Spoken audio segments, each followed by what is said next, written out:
আসসালামু আলাইকুম প্রিয় শিক্ষার্থী, কেমন আছো তোমরা সবাই? আশা করি তোমরা নিশ্চয়ই ভালো আছো। আজকে আমি তোমাদের সাথে নতুন একটি টপিক নিয়ে আলোচনা করতে যাচ্ছি। আমরা জানি যে আমরা দ্বিতীয় অধ্যায়ে আছি। দ্বিতীয় অধ্যায়ের নাম হচ্ছে তথ্য ও যোগাযোগ প্রযুক্তি সংশ্লিষ্ট যন্ত্রপাতি। সেটার যে ষষ্ঠ যেই লেসনটা আছে সেটা হচ্ছে আউটপুট ডিভাইস। খুবই গুরুত্বপূর্ণ একটি অধ্যায়।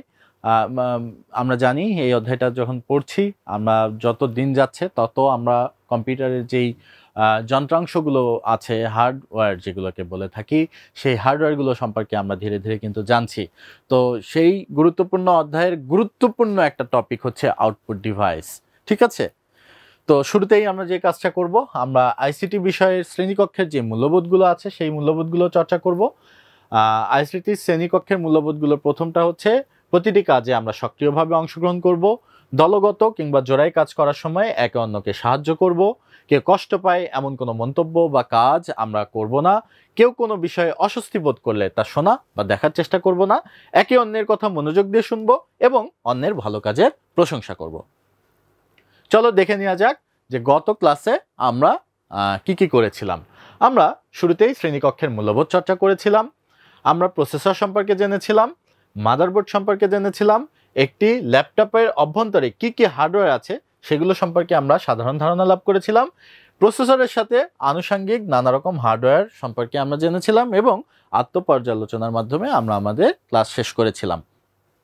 প্রিয় শিক্ষার্থী, চলো আজকে আমাদের নতুন ক্লাস শুরু করা যাক। প্রিয় শিক্ষার্থী, তোমরা এর মাঝে জেনে গেছো যে ইনপুট ডিভাইস দিয়ে কম্পিউটারের ভেতরের তথ্য উপাত্ত পাঠানো হয়। ইনপুট ডিভাইসের কাজটা কি? কম্পিউটারের ভেতরে বিভিন্ন তথ্য ও উপাত্ত প্রেরণ করা। কম্পিউটার মেমোরি আর প্রসেসর দিয়ে সেই তথ্য উপাত্তের উপর কাজ করে যে ফলাফল পাওয়া যায় সেটা আউটপুট ডিভাইস দিয়ে বাইরের জগতে সেটাকে পাঠিয়ে দেয়। কম্পিউটারের মেমোরি কি করে? কম্পিউটার মেমোরি আর প্রসেসর মিলে কিন্তু কাজ করে। মেমোরি আর প্রসেসর মিলে কাজ করে তারা কি করে? সেই তথ্য ও উপাত্তের উপরে কাজ করে যে ফলাফলটা পাওয়া যায় সেই ফলাফলটা বাইরের জগতে পাঠিয়ে দেয়। কার মাধ্যমে পাঠিয়ে দেয়? আউটপুট ডিভাইসের মাধ্যমে পাঠিয়ে দেয়। তাহলে কি আমরা এখানে দেখতে পাচ্ছি? ইনপুট ডিভাইসের মাধ্যমে আমরা কোনো তথ্য বা উপাত্ত কম্পিউটারে প্রেরণ করছি। কম্পিউটারে থাকা যে মেমোরি ও প্রসেসর সেই তথ্য এবং উপাত্ত নিয়ে কাজ করছে। কাজ করে কি করছে? আউটপুট ডিভাইসের মাধ্যমে সেই তথ্যটা আবার আমাদের কাছে ফিরিয়ে দিচ্ছে। ধরো আমি কম্পিউটারের কাছে ইনফরমেশন দিচ্ছি, যে কি ইনফরমেশন দিচ্ছি? আমি বলছি 2+2 করে দাও, এরকম একটা আমি হয়তো ইনফরমেশন দিলাম। তো আমি কিবোর্ডের মাধ্যমে লিখছি। এই কিবোর্ডটা আমরা জানি কি, এটা ইনপুট ডিভাইস। 2+2 আমরা লিখছি। কম্পিউটার তখন কি করছে? এই মেমোরিতে আগে এই জিনিসটাকে নিচ্ছে। আমি কিন্তু এই জিনিসটা সম্পর্কে আগেও তোমাদের বলেছি, কম্পিউটার কিভাবে কাজ করে। আরও একবার তোমাদের ধারণা দিচ্ছি। মেমোরিতে নিচ্ছে। আমরা যে আমাদের যদি বলা হয় এই তুমি ডানে ঘুরো তো, এই তুমি বামে ঘুরো তো, আমি যদি ডান বামে ঘুরতে বলছে কেউ আমাকে, আমি কি করছি? এই জিনিসটা শুনছি, এটা তো আমি ধারণ করছি, তাই না? তেমনি মেমোরি কি করছে? এই কথাগুলো গ্রহণ করছে। আমি যে একটা কমান্ড লিখে দিলাম যে 2 এবং 2কে যোগ করো, মেমোরি কি করছে? ওই কথাটাকে শুনছে। শোনার পরে আমাদের যখন এই যে ভেতরে বলা হচ্ছে, আমাদের পাশ থেকে হয়তো কেউ বলছে যে তুমি ডানে ঘুরো তো, এখন ডানে ঘুরতে যে আমি চোখ বন্ধ করে আমার কি ভাবতে হচ্ছে যে কোনটা ডান কোনটা বাম? এভাবে কি আমার ভাবতে হচ্ছে না। আমার ভেতরে এই জিনিসটা আগে থেকেই ইনস্টল করা আছে, আগে থেকেই কিন্তু এটা ইনস্টল করা আছে। কিন্তু একটা ছোট বাচ্চা, সে ছোট বাচ্চাকে যদি প্রথম যদি তাকে বলা হয় ডানে ঘুরো, সে কিন্তু কি করবে? বামের দিকে ঘুরতে যাবে। এই এটা বাম না, এটা ডান, সরি এই পাশে হচ্ছে তোমার জন্য বাম, এটা ডান, তোমাকে কিন্তু ডানে ঘুরতে বলা হয়েছে। এইভাবে কিন্তু আমরা কি করি? তাকে প্রথমে শিখিয়ে দেই, তাই না? তেমনি কম্পিউটারের এই এখন যেমন ধারণ ক্ষমতা বা এখন যেমন যুগ যাচ্ছে, এটা তত বেশি এটা আধুনিক হচ্ছে। আমরা মানুষ যেমন বয়সের সাথে সাথে এই কি হচ্ছে, ধীরে ধীরে আধুনিক হয়ে যাচ্ছে না? কম্পিউটারও তো দিনে দিনে এটা আধুনিক হয়ে যাচ্ছে। কম্পিউটারের মেমোরিতেও এরকম ধারণ ক্ষমতা আরও বেশি বেশি বৃদ্ধি পাচ্ছে। এই জন্য এই ছোটোখাটো উদাহরণ দিয়ে হয়তো তোমাদের বোঝানো বিষয়টা খুব কঠিন, তাও আমি তোমাদের বোঝাচ্ছি যে দেখো যে আমি ইনপুট ডিভাইস দিয়ে প্রথমে ওদের বলছি কম্পিউটারকে যে তুমি 2+2 এটা যোগ করে দাও, 2 আর 2 কে। ইনপুট কিবোর্ডের মাধ্যমে ইনপুট দিয়ে দিলাম, মেমোরি সেটাকে গ্রহণ করলো, মেমোরি গ্রহণ করে এবার প্রসেসরের কাছে পাঠাবে। আমাদের ভেতরে কিন্তু এরকম, মানে আমি উদাহরণগুলো কেন দিয়েছি এবার ধীরে ধীরে তোমরা বুঝতে পারবা যে আমাদের ভেতরে কিন্তু যখন বলা হয় 2 কত হয় 4, খ্যাট করে বলে দিই, কিন্তু একটা ছোট বাচ্চা সে কি বলতে পারবে 2+2 সমান কত? তার কিন্তু হিসাব করে 1 2 1 2, তাহলে কত হলো 1 2 3 4, এইভাবে কিন্তু তার হিসাব নিকাশ করে ছোট যে প্রথম মানে যোগ করা শিখছে সে, তার কাছে কিন্তু এইভাবে কাজগুলো হবে, তাই না? তো ধরে নাও এরকম কোনো একটা তথ্য মেমোরির কাছে দেওয়া হলো, মেমোরি আবার ওটা তখন ওই যে ছোট বাচ্চা যেমন যোগ করছে 1 2, এই যে ভাবছে এটা প্রসেস করছে সে আসলে, ঠিক আছে? মেমোরিকে যখন দেওয়া হচ্ছে মেমোরি তখন কি করছে, প্রসেসরের কাছে সেটা পাঠিয়ে দিচ্ছে, এই তথ্যটাকে আবার প্রসেস করা হচ্ছে, প্রসেস করে কি হচ্ছে তখন মনিটরে আবার এটা শো করছে যে এটার সংখ্যা হচ্ছে, সমাধান হচ্ছে 4। বুঝতে পারলাম? খুবই সহজ, আমরা এর আগেও এই জিনিসগুলো সম্পর্কে দেখেছি। আগের পার্টগুলো থেকে তোমরা জেনে গেছো যে মনিটর আর প্রিন্টার এক ধরনের আউটপুট ডিভাইস, তাই না? মনিটর, প্রিন্টার এগুলো কি আউটপুট ডিভাইস। প্রিয় শিক্ষার্থী, তোমরা যারাই কম্পিউটার দেখেছো বা ব্যবহার করেছো কিংবা কম্পিউটারের ছবি দেখেছো তারা সবাই কম্পিউটারের মনিটরকে আলাদাভাবে চিনতে পারো, কারণ সেটা দেখতে অনেকটা টেলিভিশনের মতো। এই যে আমরা দেখতে পাচ্ছি এটা আলাদাভাবে আমরা চিনি, কারণ কি এটা দেখতে অনেকটা টেলিভিশনের মতো। কম্পিউটারের ভেতরে যা কিছু ঘটে সেটাকে মনিটরে অ্যাকচুয়ালি দেখানো হয়, এজন্য মনিটরটা আমাদের কাছে অনেক বেশি জনপ্রিয়, তাই না? অনেকেই চিনি মনিটর।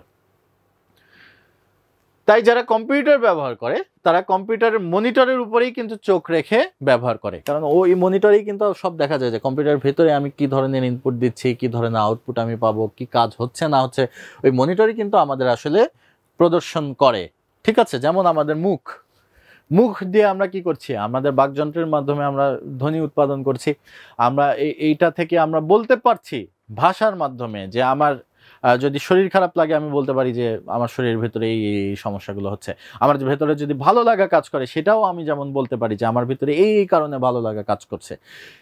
আমাদের কিন্তু কি হচ্ছে, ভাষার মাধ্যমে কিন্তু আমরা জানতে পারছি যে আমার ভেতরে, শরীরের ভেতরের কি ঘটছে। তেমনি এই যে আমরা মনিটর দেখতে পাচ্ছি, সেই মনিটরের মাধ্যমে আমরা জানি যে কম্পিউটারের ভেতরে অ্যাকচুয়ালি কি হচ্ছে, ঠিক আছে? তুমি যদি কম্পিউটারে কিছু লিখো তাহলে মনিটরে সেটাকে দেখতে পাবে, যদি কোনো ছবি আঁকো সেটাও তুমি মনিটরেই দেখতে পাবে, ঠিক আছে? প্রিয় শিক্ষার্থী, কোনো কিছু যখন কম্পিউটারের মনিটরে দেখা যায় সেটা মোটেও স্থায়ী কোনো কিছু নয়, বরং নতুন কিছু এলেই আগেরটা আবার মুছে যায়। ওই যে র্যামে ঘটনাটা আমি তোমাদের বলেছিলাম, যেই জিনিসটা তুমি সবসময় চালাচ্ছ সেটা হচ্ছে র্যান্ডম অ্যাক্সেস মেমোরি। ওই র্যান্ডম অ্যাক্সেস মেমোরিতে যে ঘটনাগুলো ঘটছে সেগুলোই কিন্তু অ্যাকচুয়ালি আমরা মনিটরে দেখতে পাই, ঠিক আছে? তাই যদি স্থায়ীভাবে কিছু সংরক্ষণ করতে হয় তাহলে অন্য কিছুর দরকার হয়, আর তার জন্য সবচেয়ে সহজ সমাধান হচ্ছে আউটপুট ডিভাইস হিসাবে প্রিন্টার। আমি এই মুহূর্তে কম্পিউটারের এই যে এটা তো একটা কম্পিউটার তোমরা জানো, এই যে আমি যে স্লাইডটা তোমাদের এখন পড়াচ্ছি, আমি এটা চেঞ্জ করে ফেললে এটা কি আর থাকবে? এটা সরে যাবে না? তাহলে ধরো তোমার এই তথ্যগুলো সরাসরি এগুলো তোমার দরকার, এই তথ্যটা তুমি হয়তো নোট করে রাখতে চাও, তো আমি যদি এখন এটাকে চেঞ্জ করে ফেলি তুমি তো আর নোট করে রাখতে পারবে না। উপায় আছে, হাতে লিখে ফেললা খাতায়, সেটাও একটা উপায় আছে, কিন্তু হুবহু এটা তো আর হলো না, তোমার হাতের লেখা হলো, কিন্তু এই রকম ফন্ট দিয়ে এইভাবে এটা কি সম্ভব? সম্ভব না। তাহলে এটা কিভাবে রাখা যায়? মনিটরের, এটাও তো একটা মনিটর, এই মনিটরে তো তোমরা দেখতে পাচ্ছ, এই হুবহু জিনিসটা রাখতে গেলে যেটার প্রয়োজন হবে সেটা হচ্ছে প্রিন্টার। প্রিন্টার দিয়ে কি করে নিতে পারি, এই স্লাইডটা আমরা কাগজের উপরে প্রিন্ট দিয়ে নিতে পারি, তাহলে ওটা স্থায়ীভাবে এটা থেকে গেল, ঠিক আছে? এই বইয়ের জন্য যা কিছু লেখা হয়েছে, তোমাদের যে আইসিটি বই, সেই আইসিটি বইয়ের ভিতরে যা কিছু লেখা হয়েছে সবকিছু প্রথমে একটা প্রিন্টার ব্যবহার করে সেটাকে ছাপিয়ে নেওয়া হয়েছে তোমাদের আইসিটি বইয়ে, ঠিক আছে? প্রিয় শিক্ষার্থী, বই বা চিঠিপত্র ছাপানোর জন্য সাধারণ মাপের কাগজে প্রিন্ট করানো যায়, কিন্তু যদি কোনো বড় বড় বিজ্ঞাপন, পোস্টার, ব্যানার, বাড়ির নকশা ছাপাতে হয় তাহলে আর সাধারণ প্রিন্টারে সেটা ব্যবহার করা হয় না, তখন প্লটার ব্যবহার করা হয়। প্লটার হচ্ছে অনেক বড় এরকম একটা মেশিন, ওই উপরে কিন্তু আরো কিছু অংশ থাকে, ওখানে কাজ হয়। তোমরা দেখছো, অনেকেই হয়তো প্লটার দেখে থাকবে। এটা অ্যাকচুয়ালি প্রিন্টারের বড় ভাই, ঠিক আছে? প্লটার আমরা দেখতে পাচ্ছি বিশাল বড় হয়, এটা কিন্তু এত বড় হয়, ঠিক আছে? এদিকে আবার লম্বা হয়, ওখানে কিন্তু প্রিন্ট হয়ে হয়ে আস্তে আস্তে পড়ে। তোমরা দেখছো যে পোস্টার, ব্যানার যখন প্রিন্ট করা হয় বড় কোনো কিছুতে, ওইটা হচ্ছে অ্যাকচুয়ালি প্লটার। এটাও একটা আউটপুট ডিভাইস। প্রিয় শিক্ষার্থী, আমরা যে আউটপুট ডিভাইস ব্যবহার করে সবসময় কিছু একটা প্রিন্ট করি বা স্থায়ীভাবে রাখতে চাই, শুধু তাই না, আমরা কিছু শব্দও কিন্তু শুনতে চাই। আউটপুট ডিভাইস ব্যবহার করে আমরা যে শুধু দেখতেই চাই, পড়তেই চাই, বিষয়টা এরকম না, আমরা শুনতেও চাই, তাই না? তাহলে শুনতে চাই, আমরা গান শুনতে চাই। কাজেই শব্দকে আউটপুট হিসাবে পাওয়ার জন্য কম্পিউটারের সাথে আমরা স্পিকার লাগাতে পারি। তাই স্পিকার, এই জিনিসটা হচ্ছে একটা আউটপুট ডিভাইস। স্পিকার সেটাও আউটপুট ডিভাইস, ঠিক আছে? মনিটরে আমরা দেখতে পাই, স্পিকারে শুনতে পাই। তাই কম্পিউটারে আসলে বিনোদনের একটা বড় মাধ্যম বর্তমানে হয়ে গিয়েছে, যে আমরা মনিটরে দেখতে পাচ্ছি, স্পিকারে শুনতে পাচ্ছি। চালিয়ে দাও একটা মুভি দেখে ফেললাম, বিনোদন হয়ে গেল। তাহলে কম্পিউটারটা কি? এটা বিনোদনের একটা মাধ্যম হয়ে গিয়েছে। কম্পিউটারে ছোট মনিটরে একসাথে একজন দেখতে পাই, বা এক বা একাধিক 2-4 জন মিলে কিন্তু এটা আমরা দেখতে পাই ছোট মনিটরে। অনেক সময় সেটা যথেষ্ট হয় না, অনেক সময় একসাথে অনেকের দেখার প্রয়োজন পড়ে কি না? অবশ্যই পড়ে। প্রিয় শিক্ষার্থী, যখন কেউ বক্তৃতা দেয়, আলোচনা বা সেমিনারে কোনো কিছু উপস্থাপনা করে, কিংবা যদি আমরা ওয়ার্ল্ড কাপ খেলা দেখতে চাই বা বড় পর্দায় সিনেমা দেখতে চাই, তখন মনিটরের দৃশ্যটি অনেক বড় করে দেখাতে হয়। এরকম কাজের জন্য প্রজেক্টর মনিটরের দৃশ্যটি অনেক বড় করে বিশাল স্ক্রিনে, জায়ান্ট স্ক্রিন যেটাকে বলা হয়, সেখানে দেখায়। কাজেই প্রজেক্টর এটাও হচ্ছে একটা আউটপুট ডিভাইস। এই যে প্রজেক্টরের মাধ্যমে এখানে প্রজেকশন হয়, আলোর মাধ্যমে প্রজেকশন হয়, এরকম জায়ান্ট স্ক্রিনে কিন্তু দেখানো হয়। এখানে তোমরা অলরেডি দেখতে পাচ্ছ যে প্রজেক্টরের মাধ্যমে কিন্তু এখানে কেউ একজন প্রেজেন্টেশন দিচ্ছে। এই মুহূর্তে আমিও কিন্তু একটা জায়ান্ট স্ক্রিন ব্যবহার করছি, যদিও এটা স্মার্ট বোর্ড। এই জিনিসটাও কিন্তু একটা আউটপুট ডিভাইস, ঠিক আছে? একই সাথে ইনপুট ডিভাইসও আমরা দেখব বা জানবো।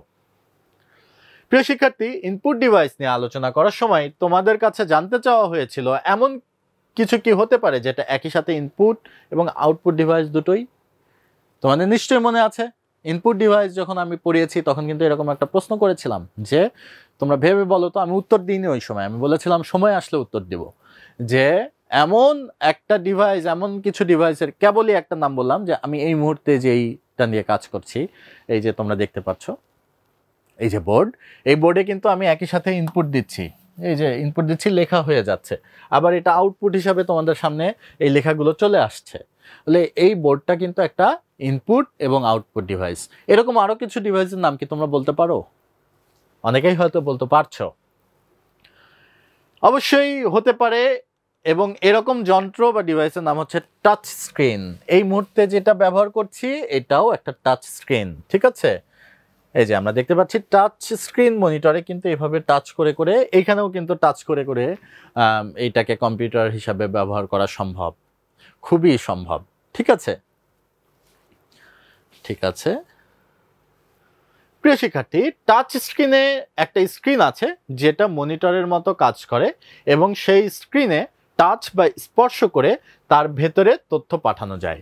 আমরা জানি আজকাল শুধু কম্পিউটারের জন্য নয়, বরং অধিকাংশ মোবাইল টেলিফোনেরই টাচ স্ক্রিন রয়েছে।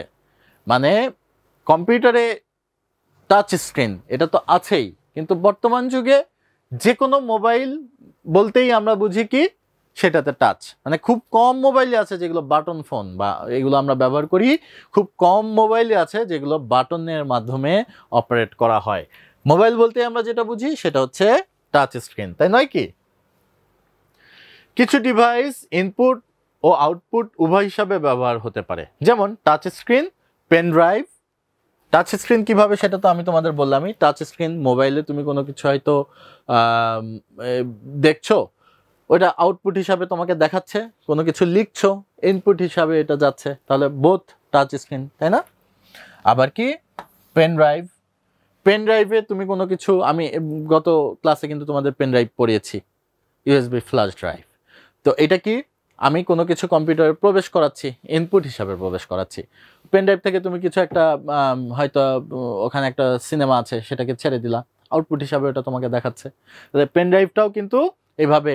আবার এসএসডি, সলিড স্টেট ড্রাইভ পড়িয়েছি আমি তোমাদের গত ক্লাসে, সেটাও কিন্তু হতে পারে।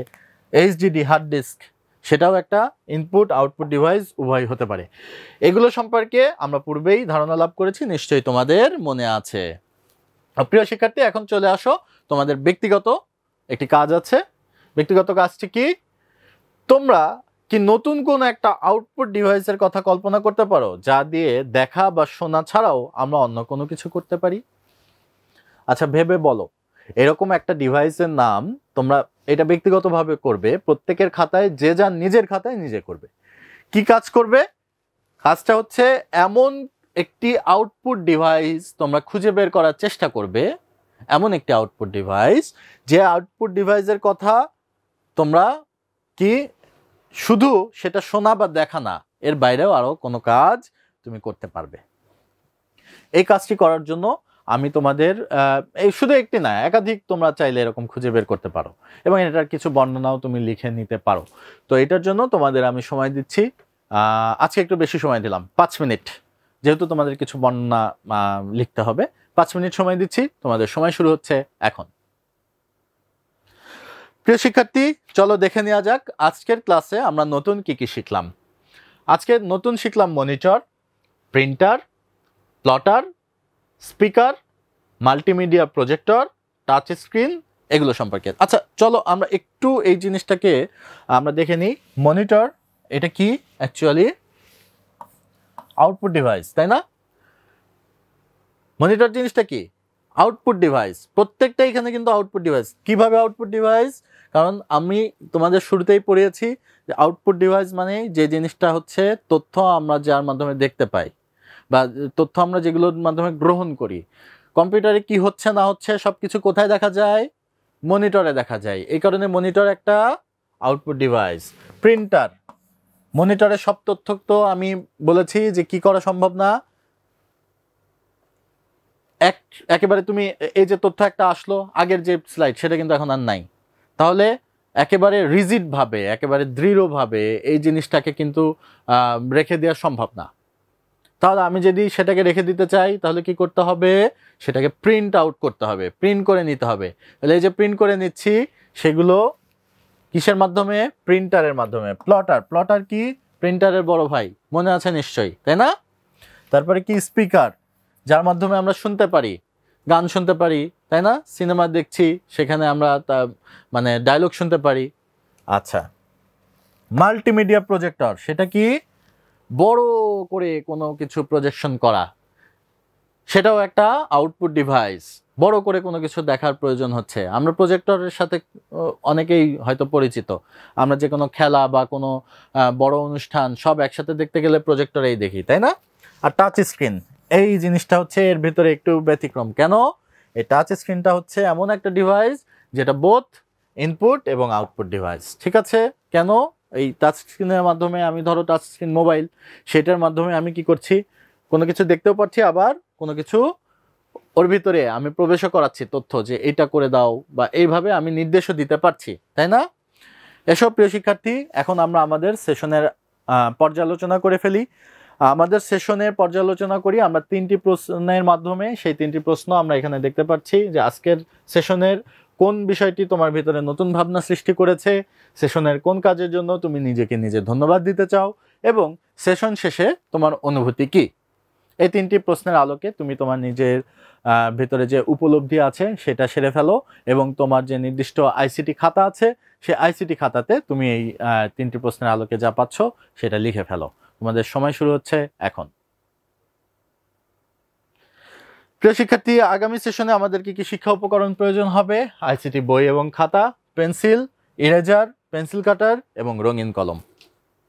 এসো সেশনে রিভিউ করে ফেলি যে আজকের সেশনে আমরা কি কি করলাম। আজকের সেশনের শুরুতে আমরা শ্রেণীকক্ষের মূল্যবোধ চর্চা করেছি, তারপরে বিভিন্ন আউটপুট ডিভাইস সম্পর্কে জেনেছি, এমন কিছু ডিভাইস সম্পর্কে আমরা জেনেছি যা ইনপুট ও আউটপুট ডিভাইস উভয়। এরপরে আমরা আত্মপর্যালোচনার মাধ্যমে আমাদের সেশনকে শেষ করেছি। প্রিয় শিক্ষার্থী, আজকের মতো এতটুকুই। আগামী ক্লাসে আবার তোমাদের সাথে দেখা হবে, কথা হবে, এই প্রত্যাশা ব্যক্ত করে আমি মোহাম্মদ নাইমুল কবির তোমাদের কাছ থেকে বিদায় নিচ্ছি। আল্লাহ হাফেজ, আসসালামু আলাইকুম।